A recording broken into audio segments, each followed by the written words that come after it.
السلام علیکم پیارے دوستوں، زلفی نالج لینڈ ورلڈ میں خوش آمدید۔ سلطان صلاح الدین ایوبی رحمۃ اللہ علیہ، اس کے بعد سلطان نور الدین زنگی اور امیر مجیر الدین کے درمیان مدرجہ ذیل معاہدہ طے پایا، جس کے مطابق جامع دمشق میں خلیفہ بغداد اور سلطان مسعود سلجوقی کے ناموں کے بعد خطبوں میں سلطان نور الدین محمود زنگی رحمۃ اللہ علیہ کا نام بھی پڑھا جائے گا۔ اس کے علاوہ تمام فوجی افسروں کا تقرر سلطان عادل کی منظوری سے ہوا کرے گا اور انہی کے نام کا سکہ دمشق میں رائج کیا جائے گا۔ صرف مالی انتظامات امیر مجیر الدین کے پاس رہیں گے۔ اس معاہدے کے بعد سلطان نور الدین محمود زنگی رحمۃ اللہ علیہ کا خون کا ایک قطرہ بہائے بغیر واپس آ گئے۔ پھر جب دوسرے حلب کا دربار آراستہ تھا تو اسد الدین شیرکو اور یوسف صلاح الدین اس خوشخبری کے ساتھ داخل ہوئے کہ حرام میں عیسائیوں کی فتنہ پردازیوں کا ہمیشہ کے لیے خاتمہ کر دیا گیا۔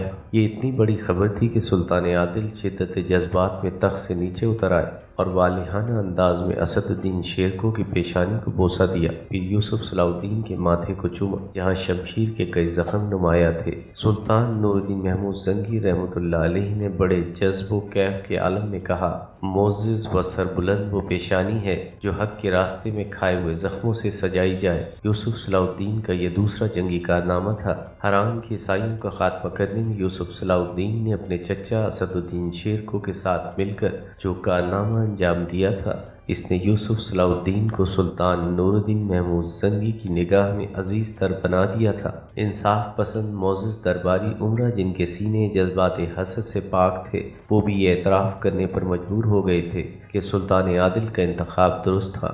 یوسف کا باپ نجم الدین ایوب بھی بہت خوش تھا، مگر کبھی کبھی اس زمانے کو یاد کر کے دل ہی دل میں شرمندہ ہو جاتا تھا جب وہ یوسف صلاح الدین کے پیدائش کو منحوس سمجھتا تھا اور اب وہی منحوس بچہ اپنے باپ کے لیے مبارک ثابت ہوتا جا رہا تھا۔ دمشق سے حلب پہنچنے کے بعد یوسف صلاح الدین سب سے پہلے اپنی والدہ زبیدہ کی قدم بوسی کو حاضر ہوا، پھر بے شمار دعاؤں کے سائے میں اپنے استاد گرامی قاضی ابن ارسون کی درسگاہ میں حاضر ہوا۔ اس وقت قاضی صاحب چند علم دوست معززین اس شہر کے ساتھ اپنی مسند پر تشریف فرما تھے۔ جیسے ہی یوسف صلاح الدین درسگاہ میں داخل ہوا، قاضی ابن ارسون اپنی نشست پر کھڑے ہو گئے۔ حاضرین درسگاہ کے لیے قاضی صاحب کا یہ عمل شدید حیرت کا سبب تھا۔ قاضی ابن ارسون سلطان نور الدین محمود زنگی کے علاوہ بڑی سے بڑی شخصیت کے احترام میں کھڑے نہیں ہوتے تھے۔ خود یوسف صلاح الدین کو بھی اپنے استاد گرامی کے اس انداز پر بڑا تعجب تھا۔ قاضی ابن ارسون بڑے والہانہ انداز میں اپنے شاگرد سے ملے، پہلے یوسف صلاح الدین کو گلے لگایا، پھر اس کی کشادہ پیشانی کو جن پر زخموں کے کئی نشان تھے محبت آمیز نظروں سے دیکھتے رہے، پھر یوسف صلاح الدین کے ماتھے کو بوسہ دیتے ہوئے فرمایا، سبحان اللہ، کیسا نور ہے جو اس درسگاہ کے بام و در کو روشن کر رہا ہے۔ پھر یوسف صلاح الدین کو مسند پر اپنے قریب بٹھایا اور حاضرین مجلس کو نہایت اثر انگیز لہجے میں مخاطب کرتے ہوئے کہا، میں اپنے شاگرد یوسف کے نہیں، ایک مرد مجاہد کے احترام میں کھڑا ہوا تھا۔ ہم لوگ تو گوشہ نشیں ہیں جو کتابوں کے اوراق الٹتے رہتے ہیں، اور یہ مجاہدین کفار کی صفوں کو الٹتے رہتے ہیں، دونوں کاموں میں بڑا فرق ہے۔ یہ کہہ کر قاضی ابن ارسون نے حاضرین درسگاہ کو سرور کونین حضور اکرم صلی اللہ علیہ وسلم کی ایک حدیث مبارکہ سنائی، جس کا کم و بیش مفہوم کچھ اس طرح ہے، اسلامی سلطنت کی سرحدوں کی حفاظت میں پہرا دینے والے مرد مجاہد کی ایک رات گوشہ نشین زاہدوں کی 100 سالہ عبادت سے بہتر ہے۔ قاضی ابن ارسون کی خدمت میں حاضری دینے کے بعد یوسف صلاح الدین اس حجرے میں پہنچا جہاں شاریہ دن رات عبادت اور تلاوت میں مصروف رہتی تھی۔ یوسف صلاح الدین نے دروازے پر دستک دی۔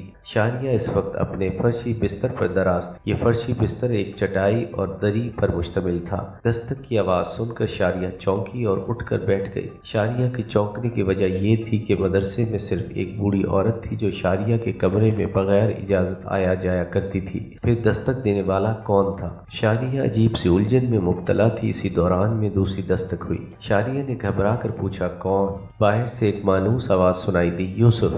شاریہ کا چہرہ مسرت سے کھل اٹھا۔ اس نے بدحواسی کے عالم میں اپنے سر پر چادر ڈالی اور تیزی سے اٹھ کر دروازہ کھول دیا۔ سامنے یوسف صلاح الدین کھڑا تھا۔ شاریہ کچھ دیر کے لیے اپنے گرد و پیش سے بے خبر ہو گئی۔ یوسف نے بڑی حیرت سے شاریہ کے چہرے کو دیکھا۔ کثرت ریاضت سے اس کا سرخ و سفید رنگ زردی مائل ہو چکا تھا۔ شاریہ، میں یوسف ہوں، کیا تم مجھے پہچانی نہیں؟ یوسف صلاح الدین نے شاریہ کو مخاطب کیا۔ یوسف کی آواز سے شاریہ کے سکوت و حیرت کی کیفیت زائل ہو گئی۔ پھر اس نے بڑی سرشاری کے لہجے میں کہا، حق تعالیٰ کا لاکھ لاکھ شکر ہے کہ ایک بار پھر تمہیں اپنی نظروں کے سامنے پا رہی ہوں۔ یہ کہہ کر شاریہ نے راستہ چھوڑ دیا۔ یوسف صلاح الدین کمرے کے اندر داخل ہو گیا۔ شاریہ نے دروازہ بند کر دیا، پھر اپنے معمولی بستر کی طرف اشارہ کرتے ہوئے بولی، بیٹھ جاؤ یوسف، اگرچہ یہ بستر تمہارے جیسے شہنشاہ کے شایان شان نہیں، لیکن کیا کروں، اس غریب کنیز کے پاس اس سے زیادہ کچھ نہیں، اور یہ بھی استاد گرامی کا صدقہ ہے۔ شاریہ کے لہجے سے ندامت کے ساتھ بے کسی بھی چھلک رہی تھی۔ یوسف صلاح الدین کے دل پر چوٹ سی لگی۔ عشق نے شاریہ کو کیا سے کیا بنا دیا تھا۔ تمہارا یہ معمولی بوریا ان ریشمی اور حریری مسندوں سے کہیں بہتر ہے جنہیں دنیا داری کی چادروں اور منافقتوں کے تکیوں سے آراستہ کیا جاتا ہے۔ یہ کہتے ہوئے یوسف صلاح الدین شاریہ کے فرشی بستر پر بیٹھ گیا۔ یوسف کا خیال تھا کہ شاریہ بھی بیٹھ جائے گی، مگر وہ باادب کھڑی رہی، جیسے آقا کے سامنے کوئی کنیز یا مالک کے روبرو کوئی فرش شناس ملازمہ۔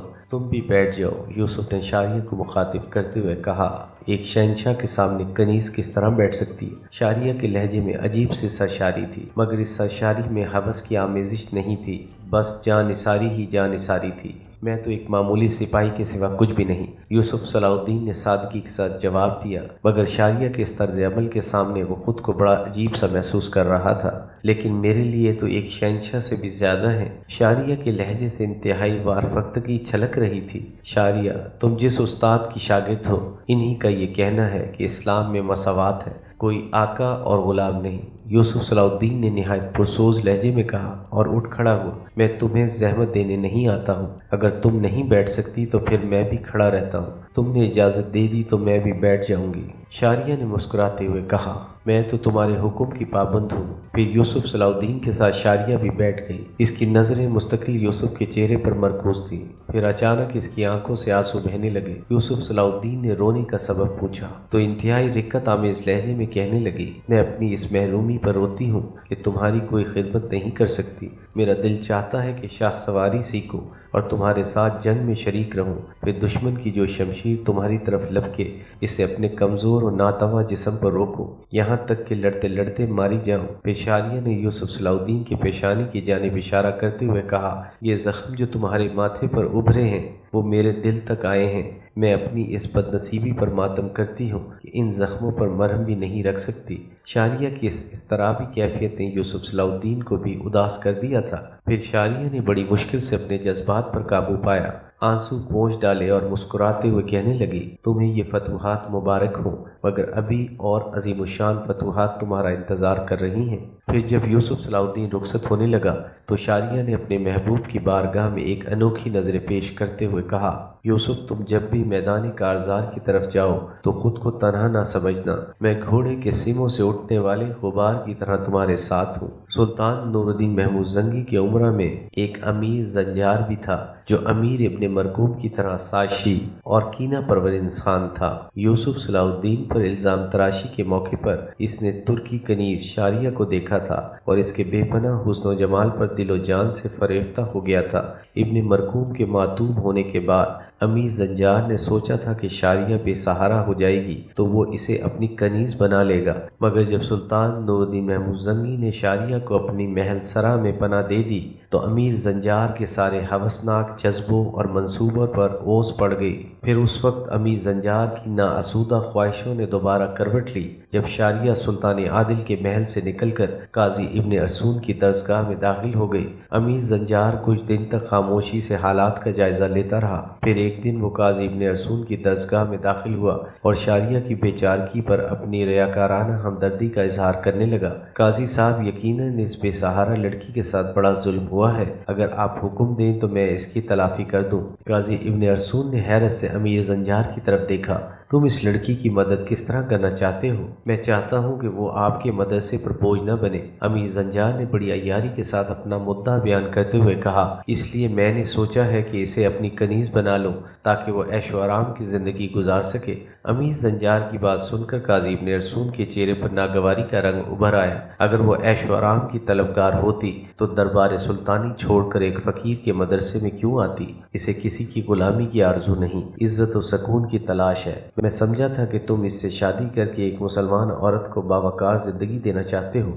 امیر زنجار کا منصوبہ ناکام ہو چکا تھا، مگر اس کے شاطر ذہن نے چند لمحوں میں نئی ترکیب تراش لی۔ اگر وہ مجھ سے شادی کرنے پر رضامند ہے تو میں اس کے لیے بھی تیار ہوں۔ امیر زنجار کے جواب نے قاضی ابن ارسطو کو مطمئن کر دیا۔ میں شاریہ کے سامنے تمہاری اس خواہش کا ذکر کروں گا، اگر وہ راضی ہو گئی تو اس طرح ایک اچھی رسم کی بنیاد پڑ جائے گی اور حق تعالیٰ تمہیں حسن نیت کا بہتر صلہ عطا کرے گا۔ امیر زنجار کو یقین تھا کہ ترکی کنیز اس شادی کی پیشکش کے جواب میں اس قدر خوش ہوگی کہ وہ اپنا سر اس کے قدموں پر رکھ دے گی، اور پھر یکا یک شیطان مسکراہٹ امیر زنجار کے ہونٹوں پر ابھر آئی۔ ایپیسوڈ 23 اختتام پذیر ہوئی۔